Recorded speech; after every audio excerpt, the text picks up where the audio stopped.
जय हिंद दोस्तों, स्वागत है आपका आज के इस वीडियो में। तो आज की इस वीडियो में हम देखने वाले हैं इकोनॉमिक्स क्लास 9th का चैप्टर 1।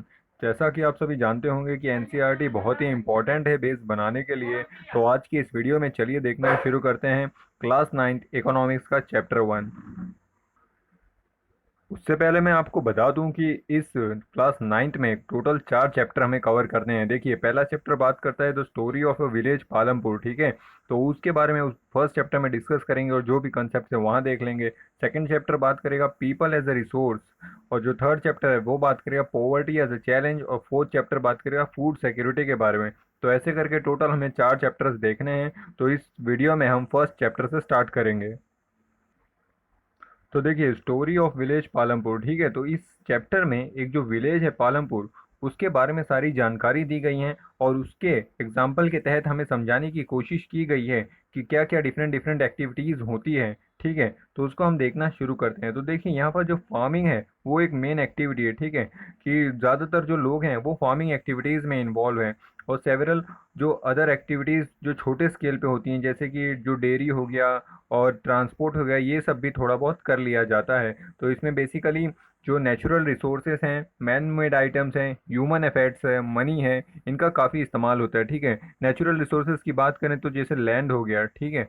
मैन मेड रिसोर्सेज की बात करें तो जितने भी इंसानी काम करते हैं, इंसान के एफर्ट्स खुद, वो सब मैन मेड हो गए। और कैपिटल की बात करें तो जो भी कोई भी आप काम स्टार्ट करेंगे तो उसमें जो पैसे लगते हैं वो मनी, ठीक है। तो ये सारी चीज़ों का इन्वॉल्वमेंट लगता है कोई भी चीज़ करेंगे तो। और देखिए, बोला गया है कि how various resources combine to produce desire good, ठीक है। तो इसमें हमें देखने को मिलेगा कि किस तरीके से सारी ही चीज़ों का कॉम्बिनेशन, जो नेचुरल रिसोर्स हैं, जो मैन मेड आइटम्स हैं, जो ह्यूमन एफर्ट्स हैं, जो मनी है, इन सबको इस्तेमाल करके किस तरीके से जो गुड्स एंड सर्विसेज रिक्वायर्ड है, जो डिज़ायरेबल है, हम उसको बनाते हैं, ठीक है। तो इसके बारे में हम इस लेसन में सीखेंगे। तो इंट्रोडक्शन में बात बताई गई है, पालमपुर एक विलेज है। ये एक हाइपोथेटिकल विलेज है, काल्पनिक विलेज के बारे में बताया जा रहा है, ठीक है। तो यहाँ से कुछ दूरी पर, इस विलेज से कुछ दूरी पर रायगंज नाम का एक टाउन है, ठीक है, एक बड़ा विलेज है। तो वहाँ पर ये लोग अपना जो भी सेल है वो सब करते हैं, ठीक है। तो वो 3 किलोमीटर की ही दूरी पर है और एक अच्छा रोड कनेक्टिविटी भी है ताकि इनको ट्रांसपोर्ट करने में आसानी हो। और एक दूसरा बड़ा टाउन है शाहपुर, वहाँ पर काफ़ी बड़ी मंडी है, तो वहाँ पर भी ये अपने सामान बेच सकते हैं, ट्रेडिंग कर सकते हैं। ये सारी चीज़ें वो आसानी से कर सकते हैं क्योंकि वहाँ पर रोड वगैरह काफ़ी अच्छे हैं और इनके पास बुलक कार्ट्स हैं, टांगा है, बोगीज़ हैं। ऐसी सारी चीज़ें हैं जिनके तहत ये आसानी से ट्रांसपोर्टेशन कर सकते हैं। और बहुत सारे लोग क्या करते हैं, जो जैगरी होता है, जो जैगरी किससे बनती है, जो शुगर केन का जूस होता है उसको पका कर जैगरी बनाते हैं, ठीक है। तो इस तरीके से ये इन सारी चीज़ों का बिजनेस करते हैं। और मोटरसाइकिल है, जीप्स है, ट्रैक्टर है, ट्रक है, ये सारी चीज़ें आसानी से रोड्स पर चलती हैं वहाँ पर। तो ये एक बेनिफिट इनको देखने को मिलता है जो ये विलेज है, क्योंकि यहाँ पर रोड कनेक्टिविटी बहुत अच्छी है। तो ये एक बेनिफिट इनको देखने को मिलता है। अब आगे बात बताई जा रही है कि इस विलेज में टोटल 450 फैमिलीज रहती हैं, ठीक है। तो जैसा कि हम देखेंगे, जो टिपिकल विलेजेस होते हैं वहाँ पर सेवरल डिफरेंट कास्ट देखने को मिलते हैं। यहाँ पर कुछ 80 अपर कास्ट देखने को मिल रहे हैं, ठीक है। तो जो अपर कास्ट वाले होते हैं उनके घर काफ़ी बड़े हैं, और जो लोअर कास्ट वाले हैं उनके घरों में ब्रिक्स वगैरह या फिर इतने अच्छे घर नहीं देखने को मिलते हैं। यहाँ पे कुछ एससीज यानी जिनको दलित्स कहा जाता है वो भी रहते हैं, जो 1/3 ऑफ द पॉपुलेशन है। और उनको एक स्पेसिफिक अलग कॉर्नर में वो रहते हैं, ऐसा नहीं है कि सभी लोगों के साथ बीच में मिल कर रहते हैं, ठीक है। तो इस तरीके के वहाँ पर आप कह सकते हो कि सेपरेटिज्म देखने को मिलता है, या फिर लोगों में अलग अलग रहते हैं, ठीक है। जैसा कि टिपिकल विलेजेस में ट्रेडिशनल टाइम में पहले हुआ करता था, ठीक है, जब कास्टिज्म काफ़ी चलता था। और उनके हाउसेस भी जो काफ़ी स्मॉल हैं, मर्ड के बने हुए हैं, स्ट्रॉ के बने हुए हैं, यानी घास फूस के बने हुए हैं। तो इस तरीके का सिस्टम इस पालमपुर विलेज में देखने को मिल रहा है। लेकिन यहाँ पर बेनिफिट ये है कि ये काफ़ी एडवांस विलेज देखने को मिल रहा है क्योंकि यहाँ पर इलेक्ट्रिसिटी कनेक्शन भी है, ठीक है। तो यहाँ पर इलेक्ट्रिसिटी कनेक्शन अच्छा है, इसलिए जो ट्यूबवेल्स हैं उनका इस्तेमाल किया जाता है। और जो इरिगेशन है उसमें काफ़ी हेल्प मिलती है इनको। और यहाँ पर देखिए, 2 प्राइमरी स्कूल्स भी है, एक हाई स्कूल है, ठीक है। और प्राइमरी हेल्थ सेंटर है, एक प्राइवेट हेल्थ सेंटर है। तो एक काफ़ी आइडियल विलेज है ये, ठीक है, क्योंकि एक्चुअल में देखेंगे तो विलेज की कंडीशंस इतनी बेहतर होती नहीं है।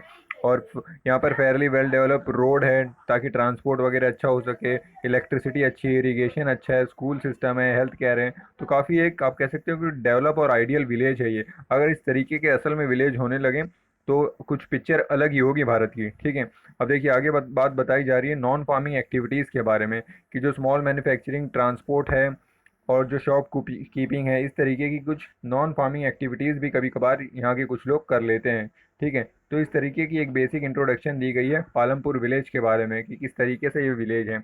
अब देखिए आगे बात की जा रही है प्रोडक्शन के बारे में, ऑर्गेनाइजेशन ऑफ प्रोडक्शन की, प्रोडक्शन क्या चीज़ है। ठीक है, तो देखिए इसमें चार चीज़ों की रिक्वायरमेंट है। ठीक है, तो सबसे ज़रूरी चीज़ रिक्वायरमेंट है वो क्या है, लैंड है। ठीक है, लैंड को क्या कहते हैं हम, नेचुरल रिसोर्स, क्योंकि ये नेचर की देन है। ठीक है, और जैसे अलग अलग और नेचुरल रिसोर्सेज की अगर हम बात करें तो वाटर हो गया, फॉरेस्ट हो गया, मिनरल्स हैं, ये सारे क्या हैं, ये सब नेचर की देन है, इसलिए हम इन्हें नेचुरल रिसोर्स कहते हैं। लेकिन अभी फ़िलहाल हम फर्स्ट रिक्वायरमेंट की अगर बात करें प्रोडक्शन में तो वो है लैंड। और अगर सेकंड रिक्वायरमेंट की बात करें तो लेबर है, क्योंकि उस लैंड के ऊपर काम करने के लिए हमें लेबर चाहिए, जो इंसान है। ठीक है, उन वही तो उसके ऊपर काम करेंगे तभी जाके आगे चीज़ें हो पाएंगी। तो ये सारी चीज़ें अभी सेकंड रिक्वायरमेंट हमने देख ली। और थर्ड रिक्वायरमेंट है फिजिकल कैपिटल। ठीक है, फिजिकल कैपिटल है हमारी थर्ड रिक्वायरमेंट। तो देखिए जितनी भी कैपिटल यानी हम पैसा खर्चा करके जो भी सामान ले रहे हैं ताकि जो लेबर हैं वो इसका इस्तेमाल करें और इससे जो भी प्रोडक्ट बनाना है वो बनाएं, तो वैरायटी ऑफ इनपुट्स के लिए इसको लिया जाता है। तो जैसे कि टूल्स है, बिल्डिंग्स है, मशीन्स है, ये सब क्या है, ये सब तो कैपिटल है ना। और इसको भी दो पार्ट में डिवाइड किया गया। जो पहला है वो है फिक्स कैपिटल और जो दूसरा है वो है वर्किंग कैपिटल। ठीक है, जो सेकंड है वो है वर्किंग कैपिटल। तो देखिए वर्किंग कैपिटल जैसे कि raw material, money in hand, क्योंकि आप वर्क कर रहे हो तो आपको कभी रॉ मटेरियल मंगाना हो गया, यानी जो डेली बेसिस पे या काफ़ी फ्रिक्वेंटली जहाँ खर्चा लगे उसको कहते हैं वर्किंग कैपिटल। और जो एक बार खरीद के रख दिया उसको कहते हैं फिक्स कैपिटल। जैसे मशीन्स हो गई, ठीक है, उसको एक बार आपने खरीद लिया, ट्रैक्टर हो गया, खरीद के रख लिए, तो वो क्या है, फिक्स कैपिटल है। और सपोज करिए आपको डेली शुगर केन लाना है, ठीक है, और डेली आप उसका जूस निकाल के बेचना है आपको, तो वो क्या है, वो आपका वर्किंग कैपिटल है, क्योंकि आपको डेली उसको खर्च करना है। तो ये सारी हो गई दो टाइप की फिजिकल कैपिटल्स। देखिए फोर्थ रिक्वायरमेंट के बारे में यहाँ बात की जा रही है, जो ह्यूमन कैपिटल है, क्योंकि इन सारी चीज़ों को फॉलो करने के लिए या इस इम्प्लीमेंट करने के लिए नॉलेज की ज़रूरत है कि इन सारी चीज़ों का इस्तेमाल करके मैं जो रिक्वायर डिज़ायरेबल आप कह सकते हो गुड्स एंड सर्विस है उनको प्रोड्यूस करूँ, उनको सेल करूँ, तो इसके लिए ह्यूमन नॉलेज का काफ़ी इंपॉर्टेंस है। तो इसको ह्यूमन कैपिटल, जो फोर्थ रिक्वायरमेंट है ह्यूमन कैपिटल की रिक्वायरमेंट है, और ये कह सकते हो काफ़ी इंपॉर्टेंट है ये। तो ये हो गए चार तरीके के रिक्वायरमेंट जो हमें प्रोडक्शन के लिए काफ़ी ज़रूरी होते हैं, और इन्हें क्या कहा जाता है, फैक्टर ऑफ प्रोडक्शन। क्या कहा जाता है इन्हें, फैक्टर ऑफ प्रोडक्शन। ठीक है, तो क्या है, लैंड है, लेबर है, फिजिकल कैपिटल है और ह्यूमन कैपिटल है। तो यहाँ पर आप इस फोटो में देख सकते हैं कि ये जो मशीन है ये एक तरीके का फिक्स कैपिटल हो गया और ये एक तरीका का लेबर हो गया। ठीक है, तो यहाँ पर कुछ आप एग्जांपल देख सकते हैं कि फैक्ट्रीज में क्या क्या फिक्स कैपिटल है और क्या क्या वर्किंग कैपिटल है। वर्किंग कैपिटल ऑफ वर्कर्स को वेजेस देंगे, वो भी वर्किंग कैपिटल हो गया। और जो लेबर है वो तो है, और जहाँ वो फैक्ट्री लगी हुई है वो लैंड है। ठीक है, तो इन सारी चीज़ों का इस्तेमाल हो रहा है वहाँ पर। और जिस एंटरप्रेनर ने ये कंपनी बनाई होगी उसने यहाँ पर अपना सब कुछ ह्यूमन कैपिटल है वो लगाया होगा, तब जाके ये सारी चीज़ें वहाँ पे वर्क कर रही हैं। तो इस तरीके से ये चार चीज़ जो फैक्टर ऑफ प्रोडक्शन है वो हमने देखी है अभी। अब देखिए जो पालमपुर विलेज है वहाँ पर फार्मिंग के बारे में बात की गई है कि फार्मिंग से रिलेटेड क्या क्या डिटेल्स अभी यहाँ पर हमें सीखने को मिलेंगी। तो देखिए लैंड की बात की जा रही है कि लैंड जो है वो एक फिक्स कैपिटल है। ठीक है, तो देखिए बोला जा रहा है जो सबसे मेन एक्टिविटी है यहाँ पर प्रोडक्शन की वो क्या है, फार्मिंग ही है। 75% जनता यहाँ पर फार्मिंग में लगी हुई है। लेकिन फार्मिंग में जैसा कि आप जानते हैं कि काफ़ी कंस्ट्रेंट्स आते हैं, काफ़ी बाधाएं आती हैं हमें अगर प्रोडक्शन बढ़ाना हो तो। ऐसा है नहीं कि प्रोडक्शन जब चाहे तब बना जितना चाहे उतना कर लिया। ठीक है, उसमें काफ़ी दिक्कतें आती हैं क्योंकि लैंड जो है वो फिक्स्ड है, एरिया फिक्स्ड है, उसका एरिया तो बढ़ाया नहीं जा सकता ना। तो उसी एरिया में जितने का लैंड है, जितना एरिया का लैंड है उसमें ही आपको जो भी प्रोडक्शन बढ़ाना है आप बढ़ा सकते हो। और पालमपुर में 1960 के बाद से लैंड का कोई भी एक्सपांशन देखने को मिला नहीं है, क्योंकि 1960 तक जितने भी वेस्ट लैंड थे उनको आप कह सकते हो कि कल्टीवेबल लैंड में कन्वर्ट कर चुके थे। तो अब ऐसा कोई लैंड बचा ही नहीं था जिसको कल्टीवेबल लैंड में कन्वर्ट किया जा सके। तो अब जितना भी काम करना था वो उसी लैंड के ऊपर ही आपको अपनी प्रोडक्टिविटी बढ़ाने के ऊपर करना था। ठीक है, और देखिए ये जो ब्लू बॉक्स दिया हुआ है इसमें कुछ बातें बताई गई हैं कि जो वहाँ पर विलेजेस में मेजरिंग किस तरीके से की जाती है। तो जो हेक्टर है ये तो आप कह सकते हो कि स्टैंडर्ड है, स्टैंडर्ड यूनिट है मेजर करने का। लेकिन आपने देखा होगा विलेजेस में कैसे बीघा और गुंठा इस तरीके के टर्म्स यूज़ किए जाते हैं। ठीक है, और हेक्टर की यहाँ पे बात बताई गई है कि एक हेक्टर कितना होता है।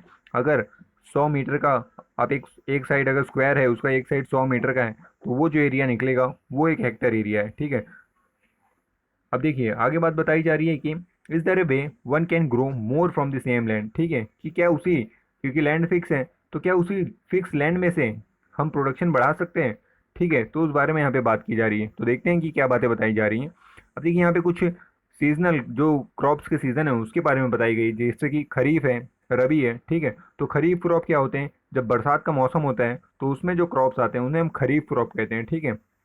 तो इसमें देखिए जवार होता है, बाजरा होता है, राइस भी होता है, ठीक है। तो यहाँ जवार और बाजरा की बात बताई जा रही है कि ये जवार और बाजरा उगाते हैं, और फिर ये जो इसका जो वेस्ट होता है आप कह सकते हो, या फिर बहुत सारे प्लांट भी जो कैटल्स हैं उनको खिलाए जाते हैं, ताकि उनसे मिल्क वगैरह मिले, और वो भी एक अलाइड एक्टिविटी फार्मर्स की बन सके। और जो इस सीज़न के बाद, खरीफ के बाद, ये पोटैटोज़ भी वहाँ लगाते हैं अक्टूबर और दिसंबर के मौसम में, ठीक है। तो ये उनका दूसरा आप कह सकते हैं कि जो ट्रेडिशनल फार्मिंग है उससे हट के ये पोटैटोज़ भी फिर लगाते हैं, ताकि और भी कुछ प्रोड्यूस होते रहे, क्योंकि हमें प्रोडक्शन बढ़ाना है वहाँ पे। तो ज़्यादा से ज़्यादा ये चीज़ें लगाने की कोशिश करते हैं। फिर जब रबी आता है, विंटर सीज़न, तो उसमें ये वीट वगैरह लगाते हैं, ठीक है। तो इस तरीके से मल्टीपल क्रॉपिंग की जाती है ताकि प्रोडक्शन बढ़ सके। लेकिन ये करते क्या है कि जितना खाने के लिए इनफ होता है उसको रख लेते हैं, और जो सरप्लस होता है बेच देते हैं, ठीक है, ताकि जो भी अर्निंग हो सके वो इसी से होती है, ठीक है। और फिर ये शुगर केन भी लगाते हैं कभी कभार सीजन में एक बार, और फिर उसको वंस इन ईयर हार्वेस्ट करके बेच के डायरेक्ट शुगर केन बेचता है कोई, तो कोई क्या करता है जैगरी बनाता है, और फिर उसको शाहपुर, जैसा कि हमने देखा था शाहपुर की बात बताई गई थी कि वहाँ पर अच्छी ट्रेडिंग हो जाती है, बड़ा वो टाउन है, तो वहाँ पर जाके बेच देता है। तो इस तरीके से ये करते हैं, और जितना भी प्रोडक्शन बढ़ाने का तरीका है, अलग अलग तरीके का, अलग अलग सीज़न में क्रॉप्स लगाना और उससे ट्रेडिंग करना, और जितना घर के लिए चाहिए उसको कंजम्पशन के लिए अलग निकाल कर रख लेना। और जो well develop system of irrigation है, इलेक्ट्रिसिटी है, ये काफ़ी पहले ही आ गया था पालमपुर में, जैसा कि हम देख रहे हैं कि ये काफ़ी आइडियल विलेज है। तो यहाँ पर इरिगेशन है, इलेक्ट्रिसिटी है, और जो पर्शियन व्हील है, पर्शियन व्हील क्या होता है, देखिए आपने देखा होगा कि वो इस तरीके का पहिया सा होता है, और ये नीचे पानी सा होता है, ठीक है। और इस पे ऐसे बाल्टियाँ लगी हुई होती हैं, तो ये ऐसे घूमता है और ऐसा पानी लेके आता है, फिर खेतों में ऐसा डाल देता है, ठीक है। तो इसको पर्शियन व्हील कहते हैं। तो इन सारी चीज़ों का इस्तेमाल वो करते हैं, तो वहाँ पर अच्छी इरिगेशन है, तो फार्मिंग वगैरह अच्छी से वहाँ पर हो जाती है। अब देखिए आगे बात बताई जा रही है कि यहाँ पर एक एग्जांपल दिया गया है कि not all villages in India have high level of irrigation, कि सारे ही विलेजेस में इतना अच्छा इरिगेशन है नहीं। जैसा कि हम सब जानते ही हैं कि ये काफ़ी एक आइडियल विलेज की बात की जा रही है, बहुत सारे विलेजेस में तो अभी तक इलेक्ट्रिसिटी भी नहीं है, ठीक है। तो ये एक अच्छा यहाँ पर विलेज है जिस पर पालनपुर की बात की जा रही है, और बाकी जो विलेजेस हैं वहाँ पर रेनफॉल वेनफॉल पे भी काफ़ी डिपेंडेंट रहना पड़ता है, या फिर दूसरे दूसरे साधन लगाने पड़ते हैं इरिगेशन करने के लिए। अब देखिए ये वाले कुछ, ये जैसे कि वीट है, ये उगाते हैं। तो वीट क्या है, हमने देखा राबी है। और बाजरा क्या है, बाजरा खरीफ क्रॉप है, ठीक है। और फिर पोटैटो हमने देखा कि ये पोटैटो भी लगाते हैं जो अक्टूबर और आप कह सकते हो कि नवंबर, ये सब वाले सीज़न है तब, ठीक है। जैद वाले सीज़न जो आते हैं, ठीक है, तीन होते हैं देखिए, खरीफ, रबी और जैद, ये तीन क्रॉपिंग सीज़न होते हैं। और शुगर केन भी ये वन सीन ईयर लगाते हैं, और इससे शुगर जैगरी वगैरह बना के बेचते हैं। अब देखिए cultivated area over the year, इसकी बात बताई जा रही है कि over the year cultivated area में क्या डिफरेंसेस आए हैं, क्या चेंजेस आए हैं। तो देखिए 1950 की अगर हम बात देखें तो 120 मिलियन हेक्टेयर था कल्टीवेटेड एरिया, और फिर अब 2012 में देखें तो 155 मिलियन हेक्टेयर है, यानी कल्टीवेटेड एरिया बढ़ गया है। यानी हमने जो 1950 में जितने एरिया में हम खेती करते थे, 2012 में देखेंगे तो हम उससे ज़्यादा एरिया में खेती करते हैं, ठीक है। तो ये चीज़ें हमें देखने को मिल रही है, और ये बार ग्राफ से भी यही दिखाया गया है कि किस तरीके से जो 1950 था तो 120 मिलियन हेक्टेयर था, और आज 2012 है तो आप देखेंगे तो हम 155 के आसपास इतना मिलियन हेक्टेयर के ऊपर खेती करते हैं। अब देखिए एक सवाल पूछा गया है कि is it important to increase the area under irrigation, ठीक है। तो ये बिल्कुल ही ज़रूरी है, क्योंकि इरिगेशन बहुत इंपॉर्टेंट होता है। अगर आपको एग्रीकल्चर अच्छे से करना है तो हमें ज़्यादा से ज़्यादा एरिया को इरिगेशन के अंडर लाना चाहिए, ताकि जो फार्मर्स है उसकी दिक्कतें ख़त्म हो सके, क्योंकि फिर उसको इरिगेशन नहीं मिलेगा तो प्रोडक्शन अच्छा होगा नहीं, क्रॉप अच्छी होगी नहीं, फिर जो फार्मर है उसको काफ़ी दिक्कत देखने को मिलती है। तो इस तरीके से हमने देखा कि जो मल्टीपल क्रॉपिंग है वो यूज़ की जा रही है ताकि प्रोडक्शन बढ़ाया जा सके, ठीक है। तो one way of increasing production from the same land is multiple cropping. Multiple cropping हमने क्या देखा, मल्टीपल सीजन देखे ना, खरीफ, राबी, और फिर शुगर केन, फिर पोटैटोज जैद वाले सीजन में। तो ये हो गया एग्जाम्पल मल्टीपल क्रॉपिंग का, जिसके तहत हम प्रोडक्शन बढ़ा सकते हैं, वही limited area of the land में फॉर दी। तो अब देखिए 1960 तक हम क्या करते थे, तो जो हमारा ट्रेडिशनल मीन्स था कि हम जो ट्रेडिशनल सीड्स होते थे उसके सहारे हम जो भी कल्टीवेशन करते थे, तो कल्टीवेशन कम होता था, हम काव डंग का इस्तेमाल करते थे, नेचुरल फर्टिलाइजर का इस्तेमाल करते थे, नेचुरल मैन्योर का इस्तेमाल करते थे, ठीक है। तो प्रोडक्शन हमारी इतनी हो नहीं पा रही थी। तो अब 1960 के बाद से ग्रीन रिवोल्यूशन आया, ठीक है, हरित क्रांति का आप कह सकते हो कि हरित क्रांति हुई, ठीक है। Green revolution, father of green revolution Norman Borlaug पूरे इंटरनेशनल लेवल में। और इंडिया में किसे कहा जाता है, जो स्वामीनाथन थे, ठीक है, स्वामीनाथन को भारत में ग्रीन रिवोल्यूशन का आप कह सकते हो कि फादर कहा जाता है, और वर्ल्ड लेवल पे नॉर्मन बोरलॉग को कहा जाता है। तो 1960 के बाद से जब हरित क्रांति हुई तो मेन फोकस था वीट और राइस पे। किसके ऊपर था मेन फोकस? वीट और राइस पे, ताकि प्रोडक्शन बढ़ाया जाए। और हमने इन्वेंट किया अब नई high yield varieties of seed, जो ऐसी वेराइटीज ऑफ सीड जो ज़्यादा से ज़्यादा यील्ड प्रोवाइड कर सके, ज़्यादा प्रोडक्शन हो सके, ठीक है। लेकिन इसके लिए अब ज़्यादा large quantity of food grain तो हो रहा था, लेकिन ज़्यादा पानी भी लग रहा था, ज़्यादा केमिकल फर्टिलाइजर्स लग रहे थे, ठीक है। तो अब फर्टिलाइजर्स वगैरह भी ज़्यादा इस्तेमाल होने लगे थे, तो ये एक दिक्कत बढ़ गई थी। एक साइड बेनिफिट तो था, लेकिन नुकसान भी देखने को मिल रहा था। अब देखिए जो मॉडर्न फार्मिंग है उसका एक पिक्टोरियल फॉर्मेट दिया गया है कि मॉडल फार्मिंग मेथड में क्या क्या आने लगा। जैसे कि फार्म मशीनरीज बढ़ गई, हम ट्रैक्टर्स का इस्तेमाल करने लगे, जो हाई यील्ड वेराइटी सीड्स हैं उनका इस्तेमाल करने लगे हम, और केमिकल फर्टिलाइजर का इस्तेमाल करने लगे, पेस्टिसाइड्स का इस्तेमाल करने लगे। इरिगेशन काफ़ी आप कह सकते हो, जो इलेक्ट्रिसिटी है उसका इस्तेमाल करके इरिगेशन करने लगे, कनाल्स हैं, पंप्स हैं और डैम्स हैं, ठीक है। इन सब की मदद से इलेक्ट्रिफिकेशन का यूज़ करके इरिगेशन होने लगा। तो ये जो है modern form of the farming होने लगी। और modern form of the farming में इतनी सारी चीज़ें हो रही थी, इसलिए काफ़ी महंगी भी पड़ रही थी मॉडर्न फॉर्म ऑफ फार्मिंग, ठीक है। तो हायर यील्ड तो पॉसिबल हो गया था क्योंकि हमने higher yield varieties of seed invent किया ग्रीन रिवोल्यूशन के बाद, ठीक है। लेकिन उसके साथ साथ ही इरिगेशन का खर्चा बढ़ा, केमिकल फर्टिलाइज़र बहुत यूज़ होने लगा, पेस्टिसाइड बहुत यूज़ होने लगा। और जो पंजाब, हरियाणा और वेस्टर्न उत्तर प्रदेश वाला रीजन है, वो पहला ऐसा रीजन बना जहाँ सबसे ज़्यादा इसको फॉलो किया गया, मॉडर्न फार्मिंग को अपनाया गया, ठीक है।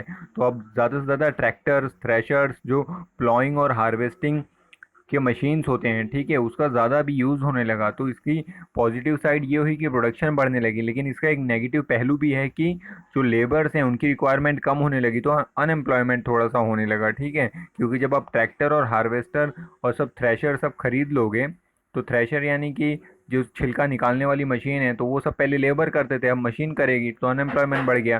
तो देखिए इसकी पॉजिटिव साइड अगर देखें ग्रीन रिवोल्यूशन की, तो पहले जहाँ 1 हेक्टर पे 1300 किलोग्राम होता था, अब वहाँ 3200 किलोग्राम 1 हेक्टर पे हो रहा है, ठीक है। तो आप देख रहे हैं कि सेम हमने दो तरीका भी देख लिया है कि सेम फिक्स जो लैंड थी हमारे पास, उस पर ही हमने प्रोडक्शन कैसे बढ़ाया, पहले मल्टीपल क्रॉपिंग की, और अब ग्रीन रिवोल्यूशन की मदद से high yielding varieties of seeds का इस्तेमाल करके 1300 किलोग्राम से अब हम 3200 किलोग्राम पर हेक्टर पे पहुंच गए।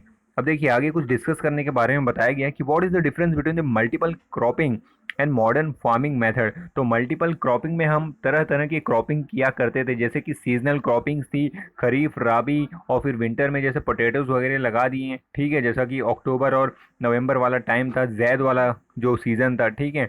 तो इस तरीके की वहाँ पर स्ट्रेटेजी अपनाई जाती थी ताकि सेम लैंड से ज़्यादा प्रोडक्शन हो सके।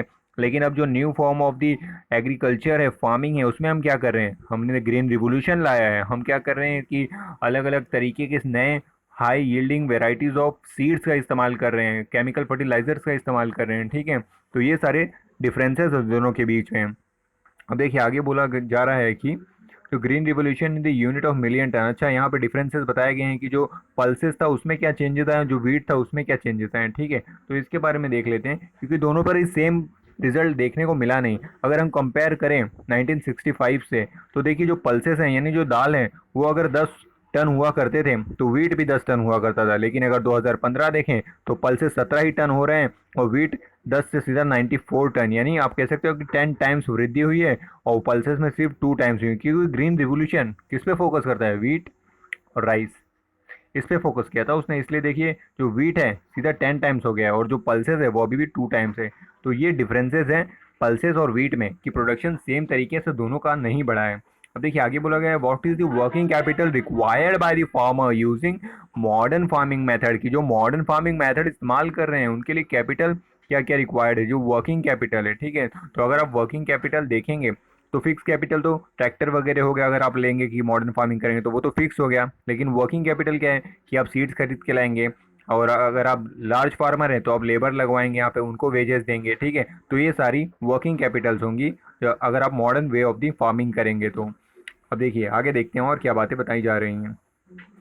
देखिए बोला जा रहा है जो मॉडर्न फार्मिंग मेथड है require farmer to start with more cash than before, why, ठीक है। कारण पूछा गया कि ज़्यादा पैसे क्यों लग रहे हैं, क्योंकि बट ऑब्वियसली जो higher yield variety of the seed है वो महंगे हैं, ठीक है। फिर ज़्यादा प्रोडक्शन कराना है और हम ज़्यादा मॉडर्न टूल्स खरीदेंगे, वो भी महंगे आएंगे, तो ज़्यादा इन्वेस्टमेंट लगेगा, ठीक है। इसलिए वो महंगी है farming as compare to traditional, जहाँ सब हम लेबर से काम करते थे, खुद ही काम करते थे, हाथों से काम किया करते थे, ठीक है। तो ये डिफरेंसेस हैं। अब बोला जा रहा है कि विल द लैंड सस्टेन, कि लैंड अगर इसी तरीके से यूज़ करते हैं तो क्या सस्टेनेबल रह पाएगी, फ्यूचर की यूज़ के लिए हम उसको बचा पाएंगे। तो यहाँ पर over use of the natural resource हो रहा है, क्योंकि अब ग्रीन रेवोल्यूशन के बाद से ज़्यादा केमिकल फर्टिलाइज़र का यूज़ होने लगा प्रोडक्शन बढ़ाने के लिए। तो इसका नेगेटिव पहलू भी देखने को मिला कि जो सॉइल थी उसकी फर्टिलिटी कम होने लगी थी। क्यों? क्योंकि जब केमिकल फर्टिलाइज़र का इस्तेमाल करते हैं, ठीक है, तो जो उसके अंदर सॉल्ट्स और मिनरल्स होते हैं वो पूरी तरीके से आप कह सकते हो कि ज़्यादा से ज़्यादा सॉल्ट हो जाता है वहाँ पर, तो फर्टिलिटी सॉइल की ख़त्म होने लगती है। और फिर जो ग्राउंड वाटर होता है उसके अंदर भी वो चले जाते हैं केमिकल फर्टिलाइजर्स, उसके अंदर जो भी सॉल्ट होता है सारा कुछ, तो उसको भी कंटेमिनेट करते हैं। तो इस तरीके से इसका जो नेगेटिव इम्पैक्ट भी देखने को मिल रहा था कि जो increase use of chemical fertiliser हो रहा था, ठीक है। और जो वाटर टेबल है वो भी डिप्लीट हो रहा था। क्यों? क्योंकि हमें इरिगेशन के लिए ज़्यादा पानी की वहाँ पर आवश्यकता हो रही थी। अब देखिए इस तरीके से यहाँ पर एक पिक्चर भी दिखाई गई है कि किस तरीके से जो आप कह सकते हो डिवीज़न होता था खेतों का, कि किस तरीके से किस फार्मर को कितना खेत दिया जा रहा है। तो कुछ फार्मर्स के पास कुछ बड़े लैंड होते थे, तो कुछ फार्मर्स के पास आप देखेंगे कितने छोटे छोटे लैंड्स हैं, ठीक है। तो इस तरीके का डिवीज़न था फार्मर्स के बीच में कि किस फार्मर के पास कितनी लैंड है।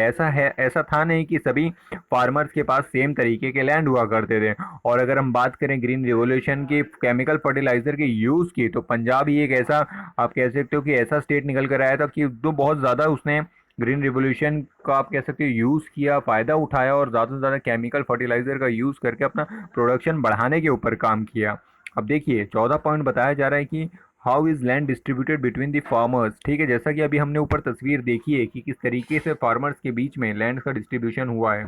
तो देखिए बताया जा रहा है जितनी भी 450 फैमिलीज हैं पालनपुर में, उसमें जो 1/3 है वो लैंडलेस है, यानी उनके पास ज़मीन ही नहीं है। यानी जो 150 फैमिलीज हैं उनके पास कोई भी ज़मीन नहीं है, और उसमें से मोस्ट ऑफ दी दलित है, यानी जो एससी से बिलोंग करते हैं, ठीक है, उस कैटेगरी के लोग हैं, और उनके पास कोई भी ज़मीन नहीं है। और जो बचे हुए लोग हैं उनके पास जो लेस देन 2 हेक्टेयर है, ठीक है, यानी कि स्मॉल फार्मर्स की कैटेगरी में वो आते हैं, जिनके पास जो 240 बची हुई कैटेगरीज हैं, ठीक है, जो बची हुई 240 फैमिलीज हैं। जैसे कि 450 है तो 150 के पास तो कुछ ज़मीन ही नहीं है, फिर 240 के पास 2 हेक्टेयर है, और फिर कुछ ऐसे भी हैं जिनके पास 2 हेक्टेयर से ज़्यादा है, ठीक है। तो बिग आप कह सकते हो बिग फार्मर्स होते हैं। और इक्के दुक्के कुछ ऐसे भी जिनके पास 10 हेक्टेयर से भी ज़्यादा है, तो वो काफ़ी कम है, अफ्यू, ठीक है। देखिए 60 फैमिलीज़ के पास कितनी है, 2 हेक्टेयर के आसपास या 2 हेक्टेयर से ज़्यादा, और कुछ हैं अफ्यू जिनके पास 10 हेक्टेयर से भी ज़्यादा है। और यहाँ पे इस वाले अगर ब्लू ब्रैकेट में आप देखेंगे कॉलम में, तो इसमें एक एग्जांपल दिया है गोविंद के बारे में कि इस तरीके से गोविंद के पास 2.25 हेक्टेयर ज़मीन होती है, फिर उसके 3 सन होते हैं, ठीक है। तो फिर वो सबको दे देता है, डिवाइड करता है, तो एक के पास 0.75 होता है। इस तरीके से ही अगर एक बड़ा फार्म होता है एक फार्मर के पास, फिर वो, ठीक है, हायरार्किकली, यानी किस तरीके से फिर वो उसके ही परिवार में बढ़ते बढ़ते छोटा होता हुआ चला जाता है, ठीक है। ऐसा ही काफ़ी फिर छोटे छोटे ज़मीन बचती हैं लोगों के पास, और फिर इसके ऊपर सस्टेन कर पाना काफ़ी मुश्किल होता है, इसलिए उन्हें एडिशनल वर्क भी देखना पड़ता है साल के दूसरे महीनों में जब क्रॉपिंग का सीज़न नहीं होता है। और अगर यहाँ पर हम देखिए फार्मिंग एक्टिविटीज़ तो किस तरीके से की जा रही है, तो देखिए यहाँ पर ये ट्रेडिशनल टाइम पे किस तरीके से खेती की जाती थी, ये देखिए मॉडर्न अगर आप ग्रीन रिवोल्यूशन का ही एग्जांपल लें तो किस तरीके से फर्टिलाइज़र का इस्तेमाल किया जा रहा है, ये सोइंग की जा रही है। ये देखिए ये भी traditional way of the farming है, जब बुलक्स आप कह सकते हो कि बैलों का इस्तेमाल करके खेती की जाती थी हाथ से। ये देखिए ये कैसे अब मॉडर्न टाइम में ट्रैक्टर्स यानी मशीन्स का यूज़ कर किया जाने लगा ताकि चीज़ें और आसान होने लगी, ठीक है। अब देखिए आगे बताया जा रहा है कि why do so many families of the farmer cultivate such small plot of the land, कि इतने सारे फार्मर्स के बाद इतने छोटे छोटे पोर्शन क्यों हैं? तो ऐसा ही जैसा कि हमने पहले भी डिस्कस किया कि जैसे कि जो लैंड है वो तो फिक्स है, वो तो बढ़ने वाली है नहीं, ठीक है। तो एक फार्मर से फिर उसकी अगली जनरेशन के पास अगर जाती है तो वो आप कह सकते हो कि डिवाइड होकर छोटी छोटी रह जाती है। और ऐसा है नहीं कि भारत में जितनी भी ज़मीन है वो सभी लोगों में इक्वली डिवाइड है, उसमें भी तो इनइक्वालिटी है। कोई बड़ा बिग फार्मर है, कोई मार्जिनल फार्मर है, तो कोई लैंडलेस है, ठीक है। तो इस तरीके से इनइक्वालिटी है डिस्ट्रीब्यूशन में। अब देखिए यहाँ बात बताई जा रही है कि जो मार्जिनल एंड स्मॉल फार्मर है और जो मीडियम और लार्ज फार्मर है उसके बीच में जो कल्टीवेबल लैंड है और नंबर ऑफ फार्मर है उसके परसेंटेज बताए गए हैं। तो अगर हम यहाँ देखें कि किसके पास कितना कल्टीवेबल लैंड है, ठीक है, तो जो मार्जिनल और स्मॉल फार्मर है उनके पास 55% तक लैंड है। और जो बिग फार्मर्स हैं, जो कि केवल 15% लोग हैं वो बिग फार्मर हैं, यानी 15% लोग के पास 45% ऑफ जगह है। और बचे हुए 85% यानी 85% ऑफ द फार्मर के पास 55% जगह है, ठीक है। यानी 85% लोग 55% जगह में सर्वाइव कर रहे हैं और ये 15% के पास 45% जगह है, ठीक है। यानी इनके पास कितनी ज़्यादा जगह है। तो इस तरीके से इनइक्वालिटी दिखाई जा रही है कि जो डिस्ट्रीब्यूशन ऑफ द लैंड है वो भी इक्वली डिस्ट्रीब्यूटेड नहीं है। अब देखिए बोला जा रहा है कि क्या आप अग्री करते हैं कि distribution of the cultivated land is unequal in Palanpur, ठीक है। तो बिल्कुल अग्री करना ही पड़ेगा क्योंकि हम देख ही रहे हैं किस तरीके से वहाँ पर बिग फार्मर्स भी हैं और स्मॉल फार्मर्स भी हैं। अब आगे बताया जा रहा है कि who will provide the labour, की लेबर कहाँ से आएंगे। तो देखिए जो सबसे पहला कंपोनेंट था, जो फैक्टर ऑफ प्रोडक्शन है, पहला क्या था? लैंड था, ठीक है। अब जो सेकंड कंपोनेंट आता है वो क्या है? लेबर है, क्योंकि उस लैंड के ऊपर काम करने के लिए लेबर की तो आवश्यकता बिल्कुल ही पड़ेगी, है ना। तो देखिए मीडियम एंड लार्ज फार्मर जो हैं वो हायर करते हैं जो स्मॉल या फिर आप कह सकते हो जो लैंडलेस होते हैं, ठीक है, जिनके पास ज़मीन नहीं होती है उन लेबरर को वो हायर करते हैं। या फिर जो जिनके पास small piece of the land होता है, स्मॉल प्लॉट होता है, ठीक है, वो भी कभी कभार वहाँ पर एज अ लेबर काम करते हैं। और देखिए यहाँ पर एक पिक्टोग्राफी दी गई है जिसमें दो फार्मर आप कह सकते हो, ये दाला है और ये रामकली, ये दोनों डिस्कस कर रहे हैं किस तरीके से क्या प्रॉब्लम्स इन्हें फेस करनी पड़ती है, ठीक है। अब ये बोला गया है कि it is difficult to find work this days, की इन दिनों में काम फाइंड करना काफ़ी मुश्किल हो रहा है। और ये कह रहे हैं कि जो बड़ा फार्मर है जो सबको काम दिया करता था उसने भी ट्रैक्टर खरीद लिया है, तो अब जो काम लेबर करते थे वो अब मशीन करेंगे, यानी वहाँ से भी अनएम्प्लॉयमेंट देखने को मिलेगा। अब ये बोला गया है कि ये वो बोल रहा है कि अब जो ट्रैक्टर है वो आ गया है प्लॉइंग करने के लिए, हार्वेस्टर है जो हार्वेस्टिंग कर रहा है, जो थ्रेशर है वो थ्रेशिंग कर रहा है, ठीक है। और जो वीड निकालने के लिए भी मशीन आ गई है, और स्प्रे करते हैं पेस्टिसाइड, ठीक है। तो ये सारी चीज़ें अब सारी आप कह सकते हो मैकेनाइजेशन ऑफ द फार्मिंग हो गई है। तो जो लेबर्स हैं उनकी रिक्वायरमेंट कम हो गई है, तो इनको काफ़ी दिक्कत देखने को मिल रही है यहाँ पे। और कैसे इनके पास पहले भी दूसरे जो मनी लैंडर हैं उनके कर्जे बचे हुए हैं, ठीक है। तो काफ़ी यहाँ पर जो फार्मर्स हैं उनकी कंडीशन दिखाई गई है कि कितना सफ़र करना पड़ता है, ठीक है। अब देखिए बताया जा रहा है कि जो लेबर्स होते हैं उनको किस तरीके से पे करते हैं, कि कैश पे करते हैं कभी कभार, या फिर कभी कभार जो उनके खेतों में होता है वही दे देते हैं, ठीक है। तो इस तरीके से वहाँ पर चीज़ें चलती हैं। और जो मिनिमम वेज होता है जो गवर्नमेंट के द्वारा डिसाइड किया जाता है, ऐसा होता नहीं कि उनको उतने जो लेबर्स है उतनी वेज मिल जाए, क्योंकि गवर्नमेंट ने डिसाइड किया है 2017 के हिसाब से कि 300 रुपये दिए जाने थे, लेकिन दाला को मिलते कितने हैं? सिर्फ 160 रुपये। क्यों? क्योंकि कंपटीशन इतना ज़्यादा है ना, फिक्स अमाउंट ऑफ लैंड है और लेबर्स इतने सारे हैं, ठीक है। तो बहुत ज़्यादा कंपटीशन है वहाँ पर काम पकड़ने के लिए, इसलिए लोग कम पैसों में ही वहाँ पर काम करने के लिए तैयार हो जाते हैं और जो वेजेस हैं वो गिर जाती हैं। तो इस तरीके की दिक्कत देखने को मिलती है वहाँ पर। और इसी के साथ साथ जब इस तरीके से दिक्कतें बढ़ने लगती हैं तो लोगों के पास ऑप्शन नहीं बचता है और लोग क्या करते हैं फिर माइग्रेट करना शुरू कर देते हैं अलग अलग दूसरे बड़े शहरों में या बड़े गांवों में जहां पर ज़्यादा अपॉर्चुनिटीज़ देखने को मिले। इसलिए हम देखते हैं कि हमारे भारत देश में बहुत ज़्यादा माइग्रेशन देखने को मिलता है। तो ये कंडीशन हो गई लेबर के बारे में। अब आगे हम बात करते हैं कि capital needed in the farming, ठीक है, जो फार्मिंग में क्या क्या कैपिटल की रिक्वायरमेंट है। और farmer now need more money than before, जैसा कि हमने पहले ही डिस्कस किया, क्योंकि मैकेनाइजेशन बढ़ गया है तो अब ज़्यादा पैसों की रिक्वायरमेंट है फार्मर्स को। तो वो क्या करता है? बोरो करता है मनी लैंडर से, ठीक है। जितने भी साहूकार लोग होते हैं विलेजेस में उनसे उन्हें बोरो करना पड़ता है, काफ़ी हाई इंटरेस्ट चार्ज करते हैं वो। और इससे ही उनका डिस्ट्रेस यानी काफ़ी ज़्यादा उनकी परेशानियां बढ़ने लगती है, क्योंकि उन्हें लोन भी रिपे करना होता है, ठीक है।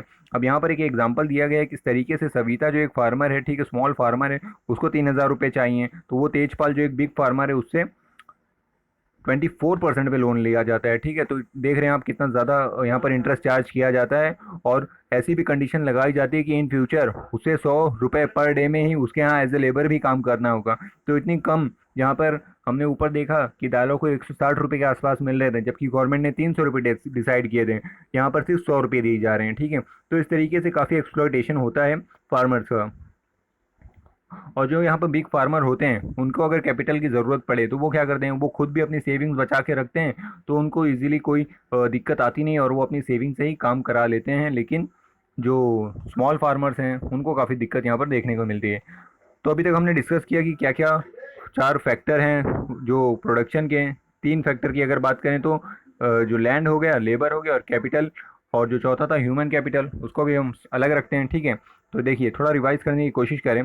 तो यहाँ पर देखिए बोला गया है, there are many people who are willing to work as farm labour in the village. ठीक है, where as the opportunities of work are limited, they belong to either landless families or, ठीक है, या फिर जिसके पास स्मॉल स्मॉल प्लॉट है। ठीक है, तो अगर ये वाली फिल इन द ब्लैंक्स आप भरेंगे तो यहाँ पर क्या आएगा कि one with the small plot, जिनके पास थोड़ी छोटी जगह हैं, और एक वो होते हैं जिनके पास लैंड ही नहीं है, तो वो यही 2 लोग एज ए लेबर वहाँ काम कर रहे हैं।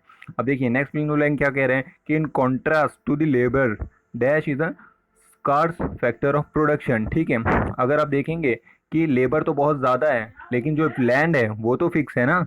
ठीक है, तो लेबर बहुत ज़्यादा है और लैंड है वो स्कार्स फैक्टर ऑफ प्रोडक्शन है, यानी कम है काफ़ी, और जो लेबर है वो बहुत ज़्यादा है, तो ये दोनों एक दूसरे के विपरीत हैं। अब देखिए आगे बोला गया है cultivated land area is dash. ठीक है, तो यहाँ पर क्या आ सकता है बताइए। तो ये तो फिक्स है ना, कल्टिवेटेड लैंड एरिया फिक्स है, और more over even the existing land is distributed. बताइए क्या होगा, इक्वली या अनइक्वली, जैसा कि हम देख ही रहे हैं कि अनइक्वली ही डिस्ट्रीब्यूटेड है ना लैंड, तो अनइक्वली डिस्ट्रीब्यूटेड है। और among the people engage in farming there are a large number of small farmer who cultivate small plots. ठीक है, बहुत सारे ऐसे हैं जो स्मॉल प्लॉट को कल्टिवेट करते हैं। Live in the condition not much better than the landless. ठीक है, कि लैंडलेस के बराबर ही उनकी भी कंडीशन होती है।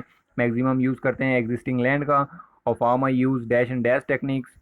ठीक है, तो कौन सी टेक्निक इस्तेमाल करते हैं, मल्टीपल क्रॉपिंग की टेक्निक इस्तेमाल करते हैं ताकि ज़्यादा प्रोडक्शन हो सके, या फिर अभी जो new way of the farming है, ठीक है, उसका इस्तेमाल कर रहे हैं, जो मॉडर्नाइज फार्मिंग है उसका इस्तेमाल कर रहे हैं ताकि प्रोडक्शन बढ़ाई जा सके। ठीक है, और जो मॉडर्न फार्मिंग मेथड है उसमें ज़्यादा से ज़्यादा आप कह सकते हो required great deal of capital. ठीक है, वहाँ ज़्यादा कैपिटल चाहिए होता है, जैसा कि हमने डिस्कस ही किया पहले। ठीक है, तो स्मॉल फार्मर्स को जाना पड़ता है कैपिटल बोरो करने के लिए। तो ये रिवीजन का पॉइंट्स हम देख रहे हैं। अब देखिए आगे बात बताई जा रही है कि the both the land and the capital are scarce. ठीक है, जो लैंड है और जो कैपिटल है ये स्कार्स है, लेकिन लेबर अबंडेंट में है। ठीक है, difference between the 2 factor of production dash is a natural और डैश इज मैन मेड। ठीक है, तो नेचुरल कौन सा है, लैंड है जो, वो तो नेचुरल है, नेचर की देन है वो। ठीक है, और जो कैपिटल है वो मैन मेड है। ठीक है, क्योंकि वो इंसान खुद करता है वो सब। ठीक है, तो ये हो गई कुछ रिवीजन की बातें कि अभी तक हमने क्या क्या डिस्कस कर लिया। तो बेसिकली हम डिस्कस कर रहे हैं अभी तक कि किस तरीके से क्या क्या फैक्टर्स है, लैंड है, लेबर है और जो कैपिटल है, इसके बारे में। चलिए अब आगे बात करते हैं। यहाँ पे बात की जा रही है sale of the surplus farm produce. ठीक है, जो प्रोडक्ट फार्म में हो रहे हैं उसमें जो एक्स्ट्रा बच जा रहे हैं, तो जो फार्मर है उसका मेन इनकम इसी के ऊपर डिपेंड होता है कि वो इतना निकाल ले कि घर का कंजम्पशन हो जाए पूरा, और जो एक्स्ट्रा बचे उसको बेच के थोड़ा बहुत अर्निंग किया जाए। ठीक है, तो इस तरीके से वहाँ पे काम चलता है। तो जो स्मॉल फार्मर होते हैं जैसे कि सविता है, गोविंद है, हैव लिटिल सरप्लस, उनके पास तो कम बचता ही है, तो वो क्या बेचेंगे और क्या बचाएंगे। ठीक है, तो उनको काफ़ी दिक्कत देखने को मिलती है। लेकिन जो तेजपाल जैसे बड़े फार्मर हैं, बड़े खिलाड़ी हैं, उनके पास तो काफ़ी पैसे बच जाते हैं, वो घर के लिए भी बचा लेते हैं और सेव कर लेते हैं अगले कैपिटल, अगले सीज़न के लिए, और वर्किंग कैपिटल भी, ताकि लेबरर को भी पैसे उससे दिए जा सकें। तो इस तरीके का काफ़ी इनक्वालिटी देखने को मिलती है। और बोला जा रहा है कि कुछ फार्मर होते हैं जो इसमें पैसे बचा के कैटल्स खरीदते हैं, ट्रक्स भी खरीद लेते हैं। ठीक है, और जो नॉन फार्म एक्टिविटीज़ हैं उसमें इन्वॉल्वमेंट दिखाते हैं ताकि एक अलग सोर्स ऑफ इनकम बनी रहे। अब देखिए आगे बोला जा रहा है जो नॉन फार्म एक्टिविटीज़ हैं इन पालमपुर की, जो फार्म एक्टिविटीज़ है उसको छोड़ के क्या और भी कुछ एक्टिविटीज़ की जा रही है। तो 25% ऐसे लोग हैं जो नॉन फार्म एक्टिविटीज़ में लगे हुए हैं। देखिए इसमें एक एग्जांपल है डेयरी का, यानी आप कह सकते हो दूध का व्यापार, जो कि काफ़ी फेमस होता है हर एक टिपिकल विलेज में। ठीक है, अब देखिए आगे बताया जा रहा है कि पीपल जो हैं वो बुफेलोज को जो अपना बाजरा जवार उगाते हैं वो सब खिलाते हैं ताकि उनकी जो फूड रिक्वायरमेंट है वो फुलफिल हो सके, उनको वो एज अ फूडर देते हैं। ठीक है, और जो उनसे दूध मिलता है उसको जो बगल का आप कह सकते हो बड़ा विलेज है रायगंज, उसमें जाके बेचते हैं। क्योंकि यहाँ पर आपके जैसा कि हमने पहले ही डिस्कस किया काफ़ी आइडियल विलेज है, रोड्स वगैरह अच्छे हैं, तो इनको ईजिली वहाँ पर एक्सेस हो जाता है। अब आगे एक एग्जांपल दिया है कि स्मॉल स्केल मैन्युफैक्चरिंग। ठीक है, स्मॉल स्केल मैन्युफैक्चरिंग इन दी पालमपुर। पहला हमने देखा कि नॉन फार्म एक्टिविटीज़ में एक डेयरी हो गई, अब जो स्मॉल स्केल मैन्युफैक्चरिंग है ये भी कुछ लोग वहाँ पे करते हैं। ठीक है, कुछ 50 लोग ऐसे हैं जो स्मॉल स्केल पे मैन्युफैक्चरिंग वगैरह करते हैं, जो मोस्टली एट दी होम ही किया जाता है, घर पर ही कुछ घरगुती बिजनेस चालू करते हैं, ठीक है। जैसा कि बहुत कुछ आप जानते ही होंगे, जो घरों पे ही पापड़ वगैरह ऐसा कुछ, ठीक है, कुछ भी आप समझ लीजिए, उस तरीके से बिजनेस चालू करते हैं और इसमें मोस्टली फैमिली लेबर ही इन्वॉल्व होते हैं। अब देखिए यहाँ पर एक एग्जांपल दिया गया है मिश्री लाल का। मिश्री लाल क्या करते हैं, पहले जो ट्रेडिशनल तरीके से गन्ने का जूस निकाला जाता था कोलू में, ठीक है, तो उसमें गन्ना डालते थे, फिर उसको बैल ऐसे घुमाते थे और उसमें से जूस निकलता था। लेकिन अब मॉडर्नाइजेशन हो रहा था, इलेक्ट्रिसिटी की मशीनें काफ़ी जगह लग गई थी, तो मिश्री लाल के पास कोई नहीं आता था। तो मिश्री लाल ने भी क्या किया, अभी मिश्री लाल ने भी मशीन लेके आए हैं और वो इससे जूस निकाल के अब उनका भी पास कस्टमर आ रहे हैं जूस निकलवाने के लिए। फिर बहुत सारे लोग उस जूस को निकाल के कोई जैगरी बना के बेचता है, तो कोई कुछ बना के बेचता है। तो इस तरीके से मिश्री लाल का भी बिजनेस चल पड़ा, ठीक है। अब देखिए आगे बताया जा रहा है कि what is the capital did Mishri Lal need to set up his jaggery manufacturing unit. तो क्या कैपिटल लगेगा मिश्री लाल को अगर जैगरी मैन्युफैक्चरिंग यूनिट डालनी है, ठीक है। तो कैपिटल देखिए, अगर हम फिक्स कैपिटल की बात करें तो मशीनें हो गई, ठीक है, ताकि वो जूस निकालने के लिए, जो शुगर किन का जूस है वो निकालने के लिए मशीनों का इस्तेमाल होगा, ठीक है। और जो लैंड लगेगा, ठीक है, जैसा कि हम जानते हैं लैंड चाहिए ना वो यूनिट सेटअप करने के लिए, तो ये कैपिटल हो गया। और वर्किंग कैपिटल बोले तो जो लेबर लोग को वेजेस देंगे, वो अगर खुद काम करेंगे तो चलिए खुद की तो बेनिफिट होगा, लेकिन अगर लेबर रखेंगे तो उनको वेजेस देना पड़ेगा। तो इस तरीके से काफ़ी खर्चे जो हैं वो यूनिट डालने में लगेंगे उनको। अब वो आगे बोला गया who provide the labour in this case, तो लेबर कौन प्रोवाइड करेगा। तो लेबर के लिए भी लेबर तो वहाँ पे लगाने पड़ेंगे। अगर वो खुद काम करना चाहते हैं स्मॉल स्केल पे तो ठीक है, लेकिन अगर वो बिग स्केल पे काम करना चाहते हैं तो लेबर वहाँ पर लगाने पड़ेंगे। Can you guess why Mishri Lal is unable to increase is profit. तो स्टार्टिंग में क्यों नहीं प्रॉफिट हो पा रहा था, क्योंकि वो मॉडर्नाइजेशन नहीं कर पाए ना, क्योंकि जिस तरीके से समय बदलेगा, टेक्नोलॉजी बदलेगी, आपको वो अडॉप्ट करनी पड़ेगी, वरना दिक्कत देखने को मिल सकती है। Could you think of any reason why he might face loss, ठीक है, क्योंकि वही बात है ना, उन्होंने टेक्नोलॉजी को अभी तक अपग्रेड नहीं किया था, वो बैलों के कोलू पर ही काम कर रहे थे। Why does Mishri Lal sell is jaggery to trader in the Shahpur, क्योंकि शाहपुर एक बड़ी मंडी थी, वहाँ पर इजीली उनको रोड्स वगैरह अच्छे थे, वो जा सकते थे, तो इसलिए वहाँ पर जाके अच्छी कीमतों में बेचते थे।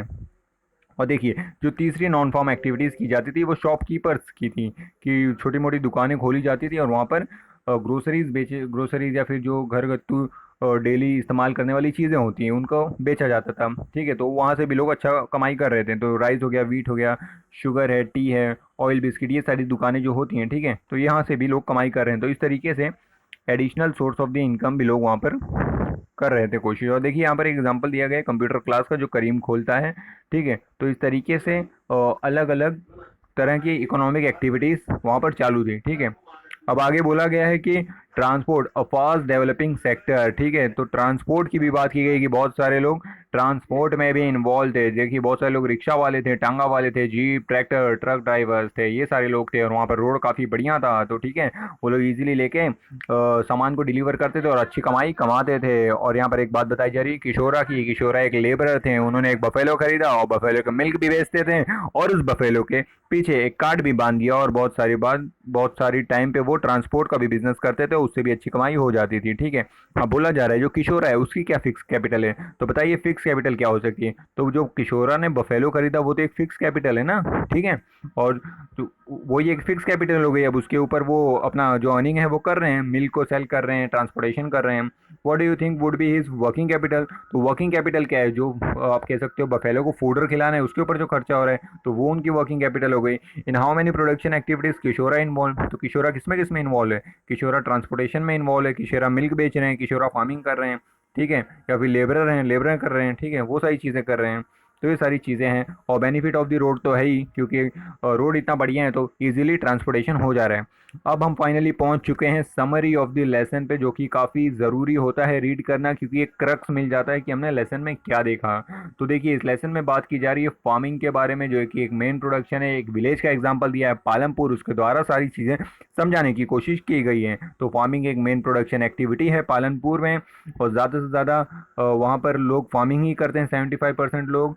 और देखिए जो लैंड है वो फिक्स है, अभी उसी फिक्स लैंड के ऊपर ज़्यादा क्रॉप प्रोड्यूस करने के लिए प्रोडक्शन बढ़ाना है, ठीक है। तो उन सारी चीज़ों के लिए प्रोडक्शन रेस करने के लिए अब नई नई टेक्निक का इस्तेमाल किया जा रहा है। तो न्यू वे ऑफ फार्मिंग आ गई है, जिसमें उसी स्पेसिफिक लैंड पे हम ज़्यादा आप कह सकते हो प्रोडक्शन बढ़ा लेते हैं, लेकिन उसमें कैपिटल ज़्यादा लग जाती है, ठीक है। और यहाँ पर और भी बात बताई जा रही है कि जो मीडियम और लार्ज फार्मर्स होते हैं उनके पास खुद की सेविंग्स होती है, इसलिए उनको ज़्यादा स्ट्रगल नहीं करना पड़ता। लेकिन जो स्मॉल फार्मर होते हैं, जो कि 80% ऑफ दी पीपल क्या है, स्मॉल फार्मर्स हैं, ठीक है, तो उनको ज़्यादा स्ट्रगल करना पड़ता है और लोन वगैरह लेने पड़ते हैं, ठीक है। तो उनके लिए दिक्कत हो जाती है कैपिटल जुगाड़ करने में, और उनको बोरो करना पड़ता है money from the money lenders या फिर बड़े जो फार्मर्स हैं उनके द्वारा, ठीक है। और जो लेबर है वो एक अबंडेंट फैक्टर है, ठीक है। लेबर काफ़ी ज़्यादा संख्या में होते हैं, और जो लैंड है, जो वर्क है फार्मिंग का, वो काफ़ी कम होते हैं। और जब से new way of the farming आई है तब से तो लेबर का काम और भी छिन गया है, इसलिए बहुत सारे लोग अब क्या कर रहे हैं, migrating to the neighbouring village और बड़े बड़े शहरों की तरफ पलायन कर रहे हैं, ताकि दूसरी इकोनॉमिक एक्टिविटीज़ मिल सके और एक अच्छी अर्निंग हो सके। और बहुत सारे लोग नॉन फार्म एक्टिविटीज़ की तरफ भी मूव कर रहे हैं, जैसा कि हमने देखा डेयरी सेक्टर की तरफ हो गया, ट्रांसपोर्टेशन हो गया, शॉप कीपिंग हो गई, ठीक है। तो इस तरीके के अलग अलग एक्टिविटीज़ में भी लोग इन्वॉल्व थे। तो आज के इस लेसन में हमने सीखा कि किस क्या क्या चीज़ें होती हैं, प्रोडक्शन ऑफ फैक्टर क्या है, ग्रीन रिवोल्यूशन क्या है, और फिक्स लैंड की साइज़ के ऊपर किस तरीके से प्रोडक्शन बढ़ाया जाए, और नॉन फॉर्म एक्टिविटीज़ क्या है, ठीक है। तो ये सारी चीज़ें आज हमने पहले लेसन में सीख ली है, ठीक है। तो अब हम मिलेंगे अगली वीडियो में, जो कि होगा हमारा लेसन नंबर 2। तब तक के लिए चलिए शुक्रिया।